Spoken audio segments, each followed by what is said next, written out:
नमस्कार, जय हिंद। एक बार फिर से स्वागत है आपका स्कॉलर्स के डिजिटल प्लेटफ़ॉर्म पर। मैं रवि कुमार जोशी आपका एक बार फिर से अभिनंदन करता हूँ। और आज हम लोग जो एक पीवाईक्यू की सीरीज़ लेके चल रहे हैं, उसके अंतर्गत पहुँच चुके हैं 24 सितंबर को पूछी गई फर्स्ट शिफ्ट के अंदर। और इस शिफ्ट के अंदर जो आपसे प्रश्न पूछे हैं, आज उनका हम करेंगे डिटेल एनालिसिस। आई होप आप इन चीज़ों को अच्छे से समझ रहे हो।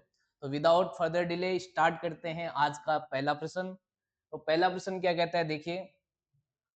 RX 21 को एक निश्चित तरीके से UU11 लिखा जाता है, साथ ही साथ PM39 को SJ29 लिखा जाता है। उसी के अकॉर्डिंग DP17 का रिलेशन किसके साथ होगा? तो बेसिकली ये जो बेटा प्रश्न है वो किसका है? कोडिंग और डिकोडिंग का। तो इस प्रश्न को कैसे सोल्व करना है, देखिए।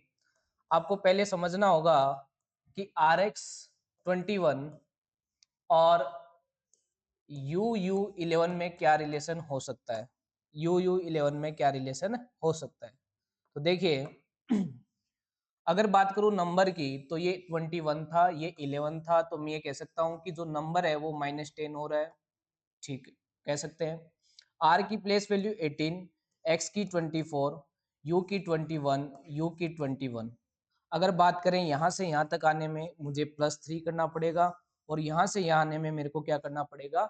-3 करना पड़ेगा। साथ ही साथ आपको एक और हिंट दिया है। तो देखिए, P का होता है आपका 16, M का होता है 13, और फिर ये जो नंबर है वो लिखा है 39। उसके बाद अगर बात करें, इसका रिलेशन दिया है S19, J10 और साथ में 29।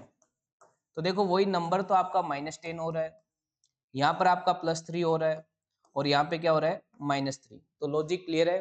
जो अल्फाबेट है उसमें तो आपको क्या करना है? +3 -3, और जो नंबर है उसमें आपको क्या करना है? -10। चलो प्रश्न पे आ जाते हैं। प्रश्न आपको जो दिया है वो दिया है डीपी में सबसे पहले डी में +3 करेंगे। +3 करेंगे तो क्या आएगा? 7, 7 पे क्या आता है आपका? जी। पी में आपको करना है -3, तो -3 करेंगे तो आएगा 13, 13 पे क्या आएगा? एम। और इस 17 में से आपको 10 माइनस करना है तो क्या आएगा? 7। तो GM7 आपका आंसर हो जाएगा, जो कि आपको ऑप्शन नंबर किसमें दिखाई दे रहा है? ऑप्शन नंबर 3 में दिखाई दे रहा है। तो ये था पहला प्रश्न इस शिफ्ट का। नेक्स्ट क्वेश्चन नंबर 2 की ओर बढ़ते हैं। तो क्वेश्चन नंबर 2 आपका कहता है कि select the trait in which the numbers are related in the same way as are the numbers of the given traits। कहने का मतलब है कि जो रिलेशन 8, 9 और 7 का है, साथ ही साथ 24, 13 और 35 का है, वैसा का वैसा रिलेशन दिए गए 4 ऑप्शन में से किसके साथ है। तो देखो, यहाँ से इस चीज को पहले समझेंगे।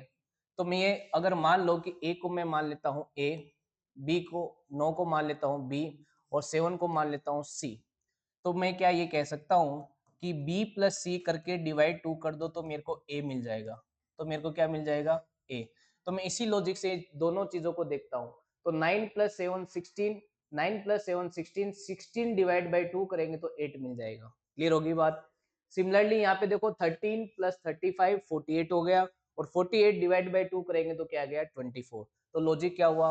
बी प्लस सी बटा 2 बराबर ए। क्लियर होगी बात? तो अब किस पे ऑप्शन पे चलते हैं।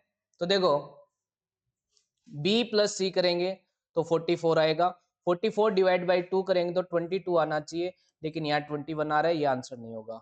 15 + 19 करेंगे तो कितना आएगा बेटा? तो 15 + 19 करेंगे तो आपका आएगा 34, डिवाइड बाई 2 करेंगे तो 11 नहीं आएगा। ठीक है, ये भी आंसर नहीं होगा। अगर बात करूं 56 और 19 की और डिवाइड बाई 2 करेंगे तो भी ये भी नहीं आएगा, क्योंकि 28 मेरे को 56 का ही आधा दिख रहा है। अगर बात करें इनकी 11 + 23 की, तो ये आएगा कितना? तो आप बोलोगे सर 34, और 34 को डिवाइड करेंगे 2 से तो कितना आएगा? 17। तो आंसर क्या हो गया आपका? डी। आसान प्रश्न था। लॉजिक क्या था? B plus C divide by 2 equal to A. Next question number अपन चलेंगे क्वेश्चन नंबर 3 की ओर। क्वेश्चन नंबर 3 आपको दिया गया है एक नंबर सीरीज से, एक बेहद ही आसान प्रश्न। और मैं कहता हूं कि ऐसे प्रश्न अगर एसएससी पूछती है तो क्या सोच, उनका क्या माइंडसेट रहता होगा, वो भगवान जाने और वो जाने। जबकि इन प्रश्नों को पूछने का कोई तुक ही नहीं है, वो भी सीजीएल के एग्जाम में। यहाँ पे देखो, आपको +4 दिखाई दिया, यहाँ पे आपको क्या दिखाई दिया, +8। यहाँ पे क्या दिखाई दिया, तो आप बोलोगे सर +12। यहाँ पे क्या दिखाई दिया, तो आपने बोला सर +16। तो सीधी सिंपल सी बात, अब क्या आएगा, +20 और +20 करेंगे तो आंसर क्या आ जाएगा, 92। 92 आपका ऑप्शन नंबर बी में आपको दिखाई दे रहा है। क्लियर है बात? इतना आसान प्रश्न एसएससी ने पूछा। क्वेश्चन नंबर अगर 4 की बात करें तो क्वेश्चन नंबर 4 आपको दिया गया है, 3 of the following 4 options are alike. कहने का मतलब है कि 4 ग्रुप में से 3 में क्या है, सिमिलरिटी, और एक जो है वो in a certain way and thus form a group, and which is the one that does not belong to that group. यानी आपको वो अलग वाली चीज बतानी है जो इस ग्रुप में शामिल नहीं होता। चलो चलते हैं। पहला आपको दिया है 58, 139, 23, 23, 84, 38, 89, 211, 212 और 34, 12, 112 और 99। चलो यहाँ पे लॉजिक लगाते हैं पहले। क्या लॉजिक लग सकता है? तो अगर मैं इसको मान लेता हूँ ए, इसको मान लेता हूँ बी और इसको मान लेता हूँ सी, तो क्या मैं ये कह सकता हूँ कि B minus C divide by 2 करेंगे तो ए मिल जाएगा? क्या मैं ये लॉजिक देख सकता हूँ क्या? तो देखो 139 में से आप 23 माइनस करो तो 139 में से 23 माइनस करेंगे तो क्या आएगा, 611, और डिवाइड बाई 2 करेंगे तो कितना आएगा, 58 आ जाएगा। तो जहां पर इससे पहले वाले प्रश्न में लॉजिक था b plus C by two equal to A, यहाँ पे लॉजिक चल रहा है b minus C divide by two equal to A. ठीक है, तो देखो यही लॉजिक क्या यहाँ पे लग रहा है कि 84 में से आप 38 माइनस करो, 84 माइनस 38 करेंगे तो कितना आएगा, तो आप बोलोगे सर 6 और 4 46, और डिवाइड बाई 2 करेंगे तो आएगा 23। यानी दूसरे में भी ये लॉजिक चल रहा है। तो ये तो आपके हो गए सिमिलर, दूसरा भी सिमिलर हो गया। अब इन दोनों में से कोई एक आंसर है, तो मैं एक बार इसको चेक कर लेता हूँ। ठीक है, क्योंकि अगर बात करूं कि 2 माइनस 9 यानी ये 3 इसमें डिवाइड करेंगे तो 2 का डिवाइड जाएगा ही नहीं, जाएगा ही नहीं, इसका मतलब यही आंसर होगा। देखो पूरा सोल्व करने की जरूरत नहीं है, आप लास्ट डिजिट को भी देखोगे तो 12 माइनस 9 करेंगे, क्योंकि 2 है तो 10 कैरी आएगा, 12 माइनस 9 करेंगे तो 3 आएगा, और 3 में 2 का डिवाइड जाएगा ही नहीं, जबकि यहाँ पे 2 से डिवाइड होनी चाहिए। आप इसको चेक नहीं करेंगे क्योंकि इससे तो आंसर आएगा, क्योंकि इसमें तो 2 का भाग जा रहा है, 12 माइनस 4 यानी 8 उसमें जाएगा। तो वैसे भी 3 में सिमिलरिटी बनानी थी, तो 3 में जब सिमिलरिटी बन चुकी है तो एक आपका क्या हो जाएगा, अलग हो जाएगा। क्लियर है? तो आपको नोटबुक में ये लॉजिक्स जो है वो नोट डाउन कर लेने चाहिए, क्योंकि एग्जाम के जो लॉजिक्स हैं वो बार बार रिपीट होते रहते हैं। नेक्स्ट क्वेश्चन आपको दिया है कि 61 का रिलेशन है 18 से। 61 का रिलेशन किससे है, 18 से। 61 का रिलेशन दिया है 18 से, साथ ही साथ आपको क्या दिया है, साथ ही साथ आपको दिया गया है 213 का रिलेशन किससे, 38 से। चलो लॉजिक को अगर समझने की कोशिश करते हैं तो मैं ये कह सकता हूं कि 61 को देखने पर, गौर से देखने पर मुझे दिखाई देता है 4 का क्यूब माइनस 3, और यहाँ पर क्या दिखता है, तो आपको हो गया सर 4 का स्क्वायर माइनस +2, जो नंबर है उसका क्यूब -3 और जो स्क्वायर है उसमें +2 करना है। तो यानी लॉजिक क्या है, लॉजिक है n क्यूब -3 और साथ ही साथ क्या है n स्क्वायर +2, क्यूब आने पर -3 करना है और स्क्वायर आने पर +2 करना है, ये लॉजिक है। और यही लॉजिक आपको यहाँ पे देखने मिल रहा है, क्योंकि ये क्या है, ये 6 का क्यूब -3 है, और ये क्या है, आप बोलोगे सर 6 का स्क्वायर +2 है। तो आप मुझे बताओ किसके लिए पूछा है, इसमें इसमें पूछा है तो which of the following 509 related to, 509 किससे रिलेटेड होगा, आपसे ये पूछा है। तो सीधी सिंपल सी है कि आपको पता होना चाहिए कि 509 यानी 509 किसका, किसके नियरेस्ट क्यूब वैल्यू है, तो आप कहोगे सर 8 के नियरेस्ट क्यूब वैल्यू है, क्योंकि 8 का जो क्यूब होता है वो होता है 512, और इसमें से 3 माइनस किया तो क्या आया 509। इसी तरीके से मैं कह सकता हूं कि अब मुझे क्या लेना है, अब मुझे लेना है 8 का स्क्वायर प्लस 2, 8 का स्क्वायर प्लस 2 करूंगा तो मेरा आंसर आ जाएगा 66। क्लियर हुई बात? ये था question number 5। Next question number 6 की ओर चलते हैं। तो क्वेश्चन नंबर 6 आपको दिया है फिर से कोडिंग डिकोडिंग का प्रश्न, जिसमें बोला गया है क्या, in a certain code language, in a certain code language light is coded this and SIGST site is coded as this. ठीक है, what is the code for S? तो ऐसे प्रश्नों को मैं हर एक शिफ्ट में बताते जा रहा हूं कि यहाँ पर केवल एक लेटर दोनों वर्ड में अलग अलग होते हैं। तो इसके लिए क्या करना है अपन को, जो कोड दिए हैं उनको एक दूसरे से काटना शुरू कर दो। जैसे देखो यहाँ पे इन दोनों कोड पे गौर करें तो 9 कैंसिल हो जाएगा 9 से, 7 कैंसिल हो जाएगा किससे, 7 से, 0 कैंसिल हो जाएगा 0 से, और क्या कैंसिल होगा, 5, 5 कैंसिल हो जाएगा 5 से। तो यहाँ पे तो 6 रह गया और यहाँ पे क्या रह गया 2।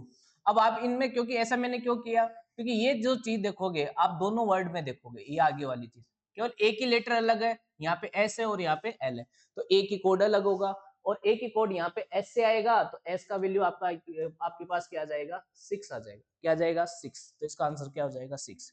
और एल का पूछता तो क्या हो जाता, 2। क्लियर है बात, आ रही है बात समझ में। नेक्स्ट क्वेश्चन नंबर अपन चलते हैं क्वेश्चन नंबर 7 की ओर। क्वेश्चन नंबर 7 आपको किसका दिया है, सादृश्यता का दिया है। अल्फाबेटिक अगर आपकी एनालॉगी पूछी जाती है तो आपको क्या लिखना होता है बेटा, प्लेस वैल्यू लिखनी होती है, और प्लेस वैल्यू लिखकर अपन को क्या करना है, अपन को लॉजिक को समझना है। तो चलो समझते हैं, यहां से समझ लेते हैं। देखिए एल का होता है कितना, 12, ओ का होता है 15, आई का 9, क्यू का 17, टी का 20 और एन का 14। अगर बात करें तो ये +5 दिखाई दिया, यहाँ पे भी मेरे को क्या दिखाई दिया, +5, यहाँ पे भी क्या दिखाई दिया, +5। लॉजिक क्लियर हो चुका है। जब इन दोनों से ही लॉजिक क्लियर हो गया है तो अब इसको चेक करके अपना समय खराब नहीं करेंगे, डायरेक्ट इस पे आएंगे। ए में +5 करेंगे तो क्या आएगा, 6, और 6 का मतलब क्या आ गया, एफ। एन में +5 करेंगे आएंगे तो 19, 19 का मतलब एस। डी में +5 करेंगे तो 4 + 5 9, 9 का मतलब क्या आ गया, आई। तो एफ एस आई आपको कौन से ऑप्शन में देखने मिल रहा है, ऑप्शन नंबर बी में आपको देखने मिल रहा है। आसान प्रश्न एनालॉगी का, हर शिफ्ट में आता है। नेक्स्ट क्वेश्चन नंबर 8 की बात करें तो ऐसे प्रश्नों को करने के लिए आपको पहले पॉज करना चाहिए, खुद को लॉजिक समझने की कोशिश करनी चाहिए, नहीं आता है तो फिर सॉल्यूशन पे जाना चाहिए। 2024 की शिफ्ट का जो मेरा एक्सपीरियंस कहता है, इसमें ये कहता है कि वो दो दो बॉक्स को एक साथ लेके चलता है। वो इस तरीके से कंटिन्यू चलने की उसकी थोड़ी सी संभावना कम होती है, चल सकता है कि इससे ये बॉक्स आया, इससे ये बॉक्स आया, इससे ये बॉक्स आया, नहीं, वो दो दो बॉक्स को लेके चलता है। तो देखो अपन कोशिश करते हैं लॉजिक को देखने की। अगर मैं बात करूं तो यहाँ पे मैंने क्या देखा, ये चीज यहाँ पे चली गई, ठीक है, ये चीज आ गई कहाँ, सेंटर में। उसके बाद और ये वाली चीज ये आ गई यहाँ पर, और ये चीज फिक्स रही, कौन सी, ये वाली, ये दोनों चीज फिक्स रही इस एक पैटर्न में। लेकिन जब मैं आगे चला तो ऐसा नहीं हुआ कि ये यहाँ आ जाए, ठीक है, ये यहाँ आ जाए, ऐसा नहीं हुआ। आप ये देखो कि इस बार ये चीजें तो फिक्स है, ये चीजें क्या है, फिक्स है। जहां पर पहले ऊपर नीचे की चीजें फिक्स हुआ करती थी, अब राइट लेफ्ट की चीजें फिक्स है। यानी ये दूसरा लॉजिक है। मैंने क्या कहा, दो दो बॉक्स के लॉजिक को लेके चलता है, एक लॉजिक इसमें और एक लॉजिक यहाँ पर आपको देखने मिल रहा है। अब वो क्या करेगा, अब इनको चेंज कर देगा। जैसे यहाँ पे पहले इनको चेंज किया था, अब इनको चेंज किया है। देखो आपका एक्स कहाँ आया, एक्स आ गया मिडिल में और साथ ही साथ डी कहाँ गया, डी चला गया ऊपर। तब यहाँ पर वापस से पहला लॉजिक ही आएगा, लेकिन यहाँ पर जाते वक्त अपन को कौन सा लॉजिक लगाना पड़ेगा, दूसरा लॉजिक। तो अपन को सिर्फ दूसरे लॉजिक के हिसाब से चीजों को वहां पे अरेंज करना है। तो चलो करते हैं। दूसरे लॉजिक में ये चीजें फिक्स रहती है, तो इन चीजों को अपन को क्या रखना है, फिक्स रखना है। क्या रखना है, फिक्स, ठीक है। ऑप्शन एलिमिनेट करूं तो ये चला गया, ये चला गया, दो ऑप्शन बच गए। अब उसके बाद आपको पता है कि ऊपर वाली चीज सेंटर में आएगी, तो यहाँ पे सेंटर में क्या आएगा, डी आएगा। बेटा ये आपका बॉक्स है, ठीक है, क्लियर है, तो सेंटर में आएगा डी। अब उसके बाद क्या होगा, ये नीचे वाली चीज ऊपर जाएगी, तो नीचे वाली चीज ऊपर जाएगी तो क्या आएगा, जेड आएगा, ठीक है। अब ऑप्शन एलिमिनेट हो जाएंगे, देखो जेड और डी यहाँ दिखाई दे रहे हैं, लेकिन यहाँ पे जेड और 9 दिखाई दे रहा है, तो ये ऑप्शन भी एलिमिनेट हो गया। और आपको पता है कि 9 कैसे चेंज होगा, तो आप बोलोगे सर यहाँ पर आगे की चीज अगर बात करें इस जेड की, तो ये जेड कहाँ गया था, तो आपने बोला सर नीचे गया था। जेड नीचे गया, इसका मतलब 9 कहाँ चला जाएगा, नीचे चला जाएगा। ये मैंने पूरा कंप्लीट कर दिया। क्लियर हुई बात। बहुत ही अच्छी चीजें है, नॉन वर्बल सीरीज में आपको रीजनिंग के अंतर्गत पूछी जाती है। नेक्स्ट क्वेश्चन नंबर अगर बात करें 9 की, तो एक सिंपल सा क्वेश्चन आपको डाइस से पूछा जाता है, जिसमें आपको दो फॉर्म दी गई है, और डाइस की इन दो फॉर्म में आपको किसी एक चीज के पीछे अपोजिट पूछा होगा। जैसा कि इस प्रश्न में किसके पीछे पूछा है, find the word on face opposite to eat. Eat के अपोजिट में क्या है, आपसे ये पूछा है। तो अगर आप इनको गौर से देखो तो कितनी चीजें कॉमन आपको दिखाई दे रही है, तो आप बोलोगे सर क्राई यहाँ पर है, क्राई यहाँ पर है, प्ले है, प्ले है। यानी कौन दो चीजें जब कॉमन है, एक चीज कॉमन फर्स्ट कंडीशन, दो चीज कॉमन सेकंड कंडीशन, तीन में से कोई भी चीजें कॉमन नहीं एक दूसरे में तो थर्ड कंडीशन। फर्स्ट कंडीशन का आंसर अलग तरीके से होता है, सेकंड का अलग तरीके से होता है, थर्ड का अलग तरीके से होता है। फिलहाल क्वेश्चन जो है वो सेकंड का है क्योंकि इसमें दो चीजें कॉमन है, तो मैं इस प्रश्न में आपको केवल सेकंड कंडीशन आने पर क्या करना है वो बता रहा हूँ।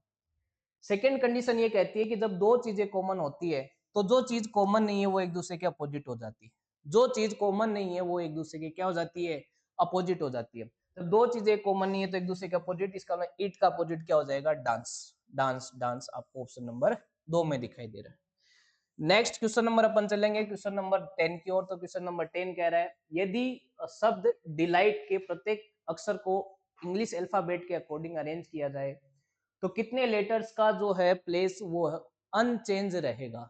थोड़ा सा ध्यान से पढ़ना यहाँ पर, या तो अनचेंज पूछता है या चेंज पूछता है, ठीक है। तो चलो कैसे करते हैं, इनके क्रमांक लिखते हैं हम। सबसे पहले क्रमांकों को लिखते वक्त डी का 4, ई का 5, एल का 12, आई का 9, उसके बाद जी का 7, एच का 8 और टी का 20। अगर इनको मैं अरेंज करूं तो 4, 5, उसके बाद क्या आएगा 7, फिर 9, फिर क्या है, सॉरी 7 के बाद आएगा 8, 8 के बाद आएगा 9, 9 के बाद 12 और उसके बाद 20, ठीक है। अब देखा जाए तो ये और ये दो तो ये हो गए अनचेंज और तीसरा ये हो गया, तो तीन चीजें जो है वो अपने स्थान पर बनी रही जब इसको अल्फाबेटिकली अरेंज किया गया, तो इसका आंसर क्या हो जाएगा 3। क्लियर हुई बात। नेक्स्ट क्वेश्चन नंबर 11 की बात करें तो ब्लड रिलेशन से दिया गया। मैंने आपको लास्ट क्वेश्चन जो है वो प्लेस वैल्यू से आपको करना सजेस्ट किया क्योंकि यहाँ पे एक्यूरेसी भी आती है और स्पीड भी आपकी बढ़ती है।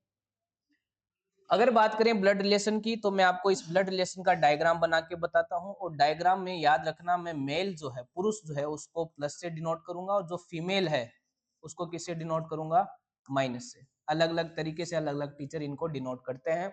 मेरा जो तरीका होगा मेल पॉजिटिव सोच वाले प्लस, और ना ना ना मैं ऐसा नहीं कहता, फिलहाल मैं बस इतना कह सकता हूँ कि मेल पॉजिटिव सोच वाले हैं, ठीक है। फीमेल्स भी होती हैं, सब मेल अच्छे नहीं होते, सब फीमेल अच्छी नहीं होती। क्लियर है बात।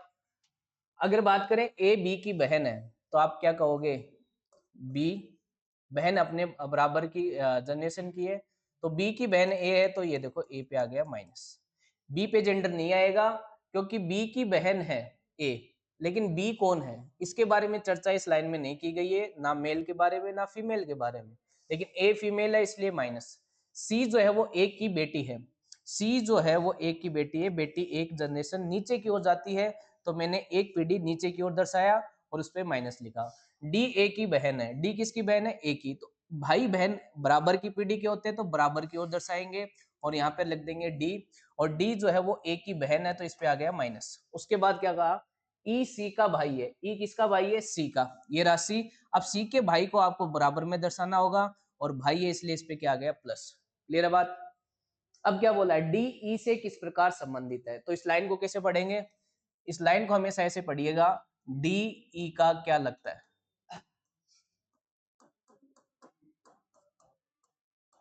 डी ए का डी ई का क्या लगता है, तो मुझे बताओ डी ई से किस प्रकार संबंधित है। तो आप बोलोगा सर ये मैं, ये मेरी बहन, अपने आप पे ले लो, ये मैं, ये मेरी बहन, ये मेरी बहन की माता और ये मेरी माता की बहन यानी मेरी मौसी, मौसी यानी आंटी, मेटरनल आंटी आपको कहाँ दिखाई दे रहा है, मदर से सिस्टर ही दे दिया, बाकी आपको आंटी भी दे सकता था, लेकिन आंटी कौन सी, मेटरनल आंटी। जो रिश्ते माता से बनते हैं उसके लिए मेटरनल, जो पिता से बनते हैं उसके लिए पेटर्नल। नेक्स्ट क्वेश्चन नंबर फिर से आपको कोडिंग डिकोडिंग का दिया गया है, और इतना आसान प्रश्न देखो, कितना आसान प्रश्न ये है एसएससी। पी का क्रमांक कितना होता है, प्लेस वैल्यू 16, यू का 21, पी का 16, आई का 9, एल का 12। प्लेस वैल्यू डायरेक्ट दी है, प्लेस वैल्यू डायरेक्ट दी है तो चलो इसको कर देते हैं। पी का 16 हो जाएगा, यू का 21, आर का 18, एस का 19 और ई का 5। कौन से ऑप्शन में दिखाई दे रहे हैं, 16, 21, 18, 19, 5, 16, 21, ये नहीं है, 16, 21, 18, 19, 5, ऑप्शन नंबर डी में। क्लियर हुई बात। नेक्स्ट क्वेश्चन नंबर, अब देखो ऐसा इजी क्वेश्चन आता है तो एक बार ऐसे दिमाग में आता है कि आंसर सही किया है क्या? सही है। तो देखो नेक्स्ट क्वेश्चन नंबर 13 की बात करते हैं, तो फिर से एक नॉन वर्बल सीरीज का बढ़िया शानदार प्रश्न, एक्सपीरियंस पे जाएंगे, पीवाईक्यू की सीरीज को देखते हुए जाएंगे कि दो दो बॉक्स के रिलेशन को लेके चलते हैं। चलो, अगर बात करें इन दोनों के अंदर, तो इन दोनों में ये देखा गया कि ये चीजें यहाँ रही, ठीक है, और जो ये चीज थी वो कहाँ गई, यहाँ पर, और ये वाली चीज कहाँ गई, ए यहाँ था, तो ए वाली चीज चली गई यहाँ पर, आगे से तो हुआ, ए इधर चला गया, और ये बॉक्स जो है वो कहाँ चला गया, इधर चला, समझ गए, और ये दोनों चीजें पास में आ गई। लेकिन आगे अगर देखा तो क्या ये चीजें यहीं बनी रहेगी, या यहीं बनी रहेगी, आप बोलोगे नहीं सर, तो इसका मतलब एक लॉजिक ये, दूसरा ये, दूसरा लॉजिक क्या है इसको समझिएगा, मैं इसको एक बार चलो हाँ ठीक है, अब आपको दूसरा लॉजिक ये कह सकते हो कि सर ये चीज यहाँ आ जाती है, ठीक है, और ये चीज चली जाती है कहाँ, यहाँ पर, देखो ये चीज यहाँ पर, और ये वाली चीज यहाँ पर, और ये वाली मिडिल वाली चीज ये जो कॉर्नर वाली ये चीज है यहाँ पे आ जाती है। चलो इतनी से ही आप आंसर एलिमिनेट कर दोगे, क्योंकि इसमें देखो, इसमें वापस से फर्स्ट लगेगी और इसमें क्या लगेगी, वापस से सेकंड, सेकंड लगेगी, तो ये वाली चीज कहाँ जाती है, यहाँ पर, तो ये चली जाएगी इस कॉर्नर पर यानी एक्स, ठीक है। उसके बाद ये वाली चीज कहाँ आती है, नीचे, तो आप ये कहोगे सर आर आ जाएगा इस साइड, ठीक है, ऑप्शन एलिमिनेट करो एक्स और आर को देखते हुए, ये नहीं है, इसमें है, ये नहीं है, ये नहीं है, ये लो, इतने में ही ऑप्शन एलिमिनेट हो गया, सॉरी बी नहीं ये बी तो आंसर है, ये एलिमिनेट हो गया। कहने का मतलब केवल दो चीजों से भी अपन ने तीन ऑप्शन एलिमिनेट कर दिए। बाकी आप अगर इसको पूरा अरेंज करोगे सेकंड के अकॉर्डिंग तो आंसर आ जाएगा कि ये चीज आएगी यहाँ पर, तो ये मैंने कर ही दिया, ये चीज आएगी यहाँ पर तो मैंने कर दिया, ये वाली चीज आती है यहाँ पर, तो इसका मतलब सेंटर में क्या आएगा आपका 5 आएगा, देख लो, ठीक है। और उसके बाद अगर बात करें कि यहाँ पर कौन आता है, तो आप कहोगे सर ये कॉर्नर वाली चीज यहाँ पे आती है, तो देखो ये आ गई, ठीक है।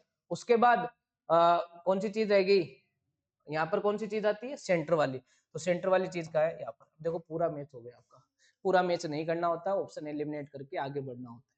क्लियर है बात? थोड़ा तेजी से चलते हैं, क्वेश्चन नंबर 14 की बात करें तो क्वेश्चन नंबर 14 कहता है आपका कि दी गई इक्वेशन में डिवाइड और गुणा को आपस में बदल दें, or interchange and multiply minus or interchange. कहने का मतलब है कि प्लस और डिवाइड आपस में चेंज होंगे, मल्टीप्लाई और माइनस आपस में चेंज होंगे, ठीक है। तो चलो करते हैं, 20 प्लस की जगह क्या आ जाएगा, डिवाइड, 4 डिवाइड की जगह क्या आएगा, प्लस 2, मल्टीप्लाई की जगह क्या आएगा, माइनस, और माइनस की जगह क्या आएगा, मल्टीप्लाई। सोल्व करेंगे तो यहाँ से आएगा 5 प्लस 2, यहाँ से आएगा कितना, माइनस का 18, माइनस का 18। अब 7 तो ये और माइनस का 18, माइनस में आ रहा है क्या आंसर, बिल्कुल माइनस में आ रहा है, तो आप कहोगे सर 7 और ये माइनस का 18 यानी माइनस का 11 आ जाएगा, क्या आ जाएगा आपका, माइनस का 11। क्लियर है बात? नेक्स्ट क्वेश्चन नंबर अपन चलेंगे 15 की ओर। तो क्वेश्चन नंबर 15 क्या कहता है, देखो, ओहो बहुत बढ़िया सीरीज आपको ये दी गई है, इस सीरीज को आप गौर से देखोगे तो आपको शायद पैटर्न ना समझ में आए। जैसे ही बच्चा ये इन डैश डैश को देखता है तो उसके दिमाग में आता है कि यार ये रिपीटेड सीरीज है, क्या रिपीटेड सीरीज आप समझ गए होंगे, वो ग्रुप बनाने वाली सीरीज। लेकिन ये रिपीटेड सीरीज तो है ही, साथ में इसके अंदर लॉजिक जो लगा है वो लगा है कोडिंग डिकोडिंग का, मान सकते हो, या अल्फाबेटिकल जो सीक्वेंस चीजें चेंज होती है उसको मान सकते हो। क्लियर है? अब इनको करने के लिए आपको सबसे पहले क्या करना होगा, टोटल काउंट करने होंगे, टोटल काउंट करो तो 1 2 3 4 5 6 7 8 9 10 11 12 13 14 15 16, कितनी है, 16। 16 है तो 4 4 का ग्रुप बन सकता है, तो पहले आप 4 4 का ग्रुप बनाओ, तो 1 2 3 4 1 2 3 4 1 2 3 4 1 2 3 4 4 4 का ग्रुप बन गया। अब आपको क्या देखना है, अब आपको इनकी प्लेस वैल्यू लिख देनी, क्योंकि कोई भी आपको जो है चीज रिपीट नहीं दिखेगी कहीं भी, चाहे आप 4 का बना लो 3 का बना लो, आपको रिपीटेशन दिखाई नहीं देगा। उसका एक कारण है, वो अभी समझाता हूँ।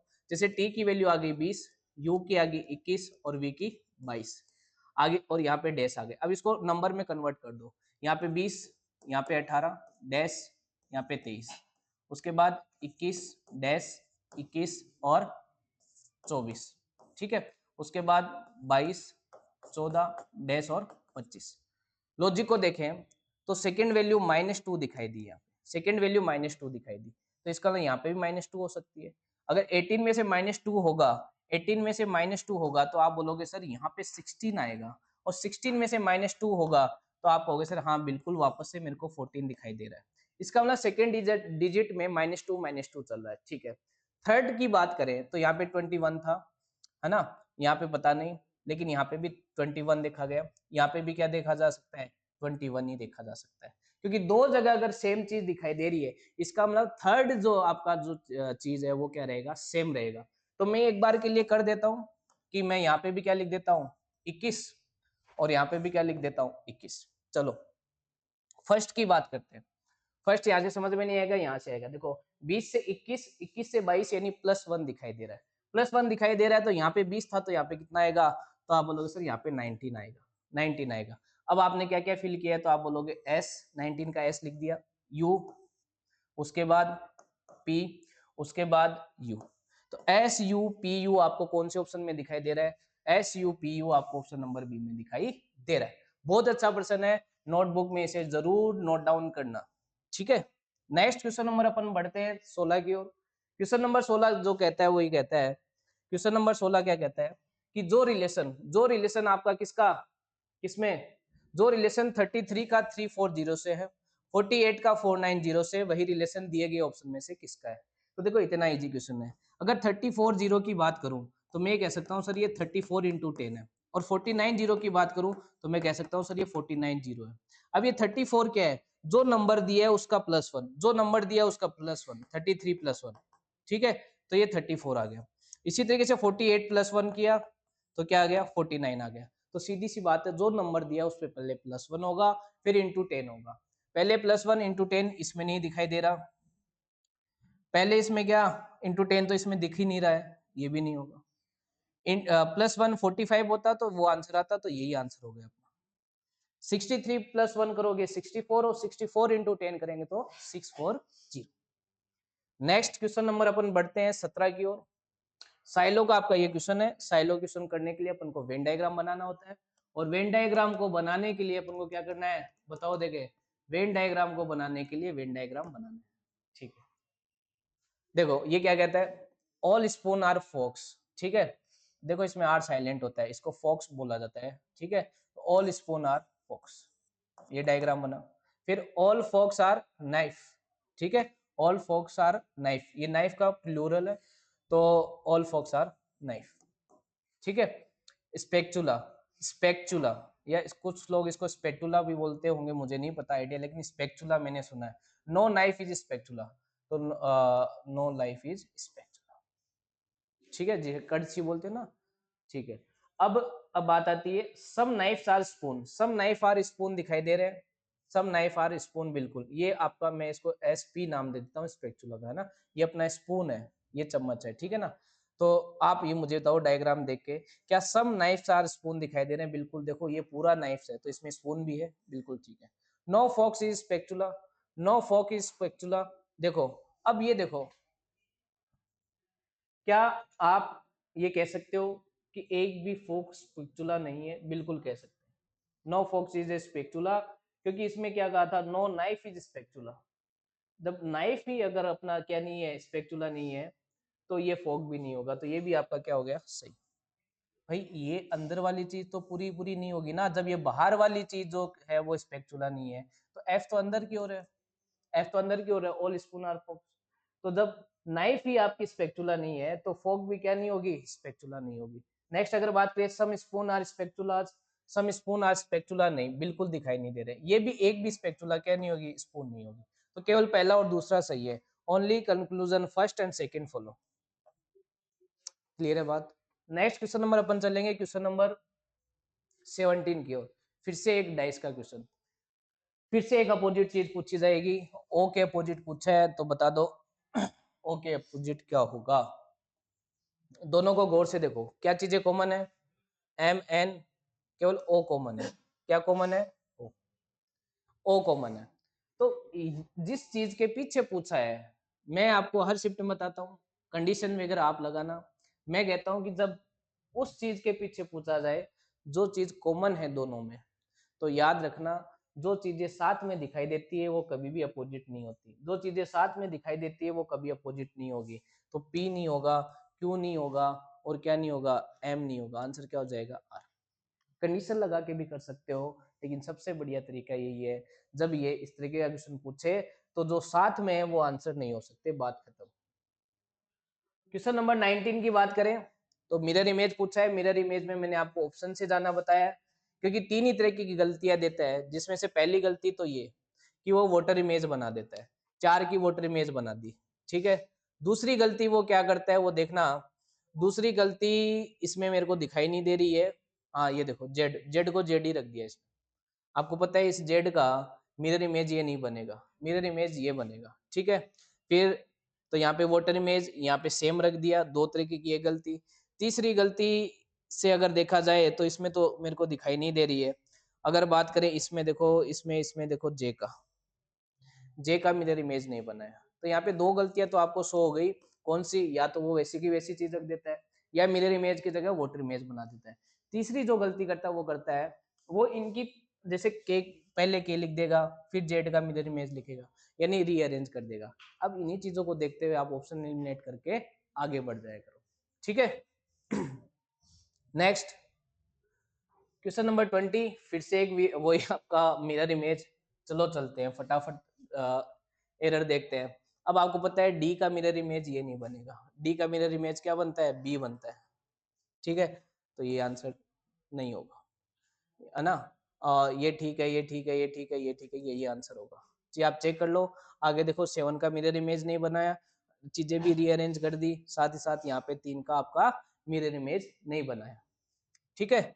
नेक्स्ट क्वेश्चन नंबर अगर बात करें 21 की, तो नंबर ऑफ ट्राइंगल पूछा है, तो फटाफट काउंट कर देते हैं। नंबर ऑफ ट्राइंगल छोटे जब 10 11 आते हैं तो आप एक एक काउंट कर लिया करो, ज्यादा दिमाग मत लगाएगा। 3 4 5 6 7, सातों सीधे सीधे हो गए।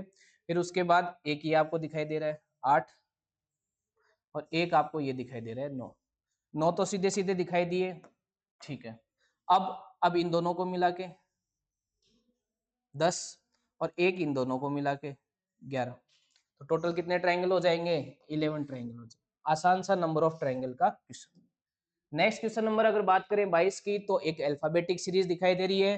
क्या करेंगे, प्लेस वैल्यू लिखेंगे 20 20 7 15 22 9 14। लॉजिक को समझेंगे यहीं पे, +2 +2 प्लस -1, +2 +2 -1, +2 +2 -1। अब जेड में +2 होगा तो 26 ही लेटर होते हैं, वापस से एबीसीडी शुरू हो जाएगी। यहाँ +2 होगा तो बी आएगा, फिर दूसरे में +2 होगा, एम 13 होता है तो +2 होके क्या आ जाएगा, ओ आ जाएगा। एल 12 होता है, -1 होगा तो क्या आ जाएगा, के आ जाएगा। तो बी ओ के अपना आंसर हो जाएगा ऑप्शन नंबर 4। ये था आसान प्रश्न 22। नेक्स्ट क्वेश्चन नंबर 23 की ओर बढ़ते हैं। तो आपको मैथमेटिकल ऑपरेशन का दिया है, जो साइन के लिए बोला है वो देख लो। इसने कहा है कि भाई साहब प्लस चला जाएगा, माइनस से चेंज हो जाएगा एक दूसरे से, और गुणा और भाग आपस में चेंज हो जाएंगे। तो गुणा आ जाएगा यहाँ पर, ठीक है, और ये प्लस माइनस आपस में चेंज हो रहे हैं तो माइनस यहाँ आ जाएगा, और यहाँ पे क्या आ जाएगा, डिवाइड आ जाएगा, यहाँ पे क्या आ जाएगा, प्लस आ जाएगा। अब चेक करो, 125 इंटू 5, इसको ऐसा ही रहने दो, माइनस, पहले इसको सोल्व करो। तो 9 दूनी 18, 9 एकम 9, 201 आ गया, और प्लस का 14। अब यहाँ से क्या आएगा, 625, ठीक है, माइनस का 201 और प्लस का 14। अब ये ऐड होगा, क्योंकि प्लस वाली चीजें ये ऐड हो जाएगी। प्लस 14 कर दिया तो ये आ गया 936, और इसमें से 201 घटा दो तो ये आ जाएगा 834, 438 आपको ऑप्शन नंबर 2 में दिखाई दे रहा है। आसान है, easy person. Next second last question जो दिया गया है, क्या, 4 letter cluster have been given out which 3 are alike और 1 इज डिफरेंट। कहने का मतलब जो आपको ग्रुप दिया है उसमें 4 में से 3 में कोई सिमिलरिटी है, एक आपका अलग है। अल्फाबेट का दिया है क्वेश्चन, अल्फाबेटिकल ऑर्डर लिख दो, प्लेस वैल्यू लिख दो, बातें समझ में आ जाएगी इजीली। यू का होता है कितना, 21 20 23, यहाँ पे 12 11 13 14 13 16 3 2 5, यहाँ पे क्या है, -1, यहाँ पे +3, -1 +3 नहीं है, +2 ही है यहाँ। तो या तो ये आंसर होगा, ये आंसर होगा। आगे बताओ, तो आप बोलोगे सर -1 और +3, -1 + 3, तो -1 + 3 -1 + 3 और -1 + 3, तो इसका मतलब आंसर कौन सा हो गया, LKM। Next question number, last आज का क्वेश्चन नंबर 25, जो कि आपको साइलो का दिया है। वापस से आपको क्या बनाना है, वेन डायग्राम बना दो और आंसर निकाल। सम मिरर आर डेकोरेटिव्स, तो सम मिरर आर डेकोरेटिव्स। उसके बाद no decorative is plant, no decorative is plant. दिख रहा है सभी को, या यहाँ पे बनाऊं, यहाँ पे बना देता हूँ। सम मिरर आर डेकोरेटिव, ठीक है। No decorative is plant, no decorative is plant. उसके बाद all plants are tree, all plants are tree, ठीक है। ठीक, some mirror are plants, some mirror are plants, some mirror are plants बिल्कुल नहीं कह सकते, दूर दूर है। Some decorative are tree, some decorative are tree ये भी नहीं कह सकते, ना तो पहला सही ना दूसरा, नीदर फर्स्ट नॉर सेकेंड। तो ये था आपका आज का डिटेल एनालिसिस। आई होप आपने चीजें समझी होगी और आपको चीजें बढ़िया से समझ में आई होगी। जो रिस्पॉन्स आप लोग दे रहे हो उसके लिए तहे दिल से शुक्रिया। इसी तरीके से आप इन चीजों को आगे फॉरवर्ड करें और अपने साथी दोस्तों को कोचिंग के साथ एक बार जरूर जोड़िए। जिसको भी सिलेक्शन लेना है, जो भी फाउंडेशन के बेस के ऊपर चलते हुए आगे बढ़ना चाहता है, उसके साथ हर दम हर वक्त 24 आवर × 7 आपके साथ कौन खड़ा है, स्कॉलर्स। जय हिंद, जय भारत।